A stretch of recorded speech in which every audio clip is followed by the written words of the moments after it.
ng bayan, maasahan anumang panahon.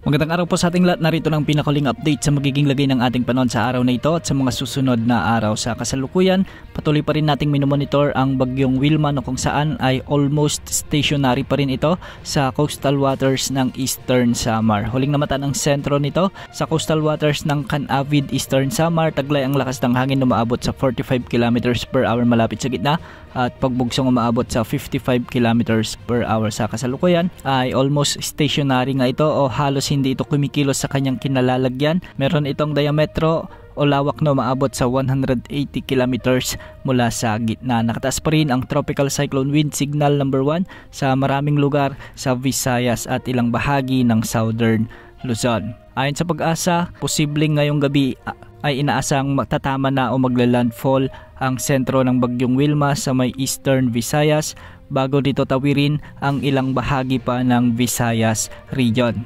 Mapapanatili ng bagyo ang kanyang lakas bilang tropical depression hanggang sa pagdaan nito sa Kabisayaan at Palawan o di kaya naman ay hihina ito bilang low pressure area na lamang dahil sa malakas na pagbugso ng amihan.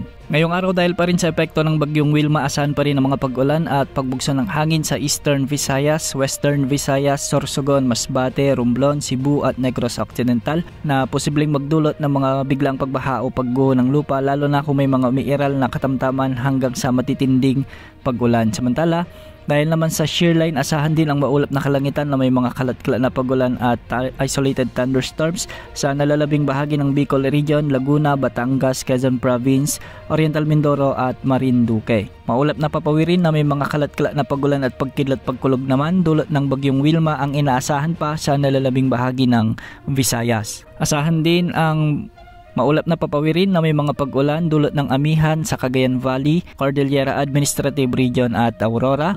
Samantalang sa Metro Manila at nalalabing bahagi ng Luzon, dulot pa rin ng amihan o northeast monsoon. Asahan din ang bahagyang maulap hanggang sa maulap na kalangitan na may mga isolated light rain. Sa buong Mindanao, localized thunderstorms ang magdadala ng bahagyang maulap hanggang sa maulap na kalangitan na may mga isolated rain showers and thunderstorms.